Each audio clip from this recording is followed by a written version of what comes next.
බොරුවක් යනු කුමක්? බොරුවක් කියලා කියන්නේ රැවටීමේ හෝ නොමග යැවීමේ චේතනාවෙන් කරන ලද අසත්‍ය ප්‍රකාශයක්. ඒ කියන්නේ චේතනාන්විත අසත්‍ය. බොරුව sannivedanaya කිරීමේ පුරුද්ද බොරු කීම කියලා කියනවා. ඒ වගේම බොරු sannivedanaya කරන පුද්ගලයා බොරුකාරයෙක් කියලා හඳුන්වනවා. බොරුව සම්බන්ධයෙන් මොකක්ද අපිට තියෙන ගැටලුව? සත්‍ය වශයෙන්ම බොරුව සදාචාරාත්මකව වැරදි. ඒකට හේතුව බොරු කීම මනුෂ්‍යත්වයේ වැදගත්ම ගුණාංගය දූෂණයට ලක් කරනවා.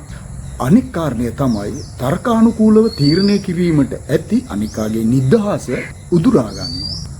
ඔබ වැඩියෙන් බොරු කියන තරමට සහ බොරු අහන තරමට ඔබේ ජීවිතය යථාර්ථයට දුරස් වෙනවා. ඔබට තවදුරටත් සත්‍ය හඳුනා ගැනීමට නොහැකි තත්ත්වයක් උදා වෙනවා. බොරුව ප්‍රමාණයෙන් විශාල වන තරමට ඒක සාර්ථක වෙන්න පුළුවන්. ඒකට හේතුව වින්දිතයා බොරුව ගොතන ලද එකක් බවට විශ්වාස කිරීමට තියෙන අකමැත්ත. බොරු කියලා ඔබේ නිවැරදි තීරණ ගැනීමේ හැකියාව විනාශ කරන කිසිම දේශපාලඥයෙකුට ඡන්දය පාවිච්චි කරන්න එපා. ඒ වගේම මේ රටේ රාජ්‍ය දේපල ගිනිබත් කරපු, රාජ්‍ය දේපල විනාශ කරපු, රාජ්‍ය දේපල හොරකම් කරපු කිසිම දේශපාලඥයෙකුට ඡන්දය පාවිච්චි කරන්න එපා.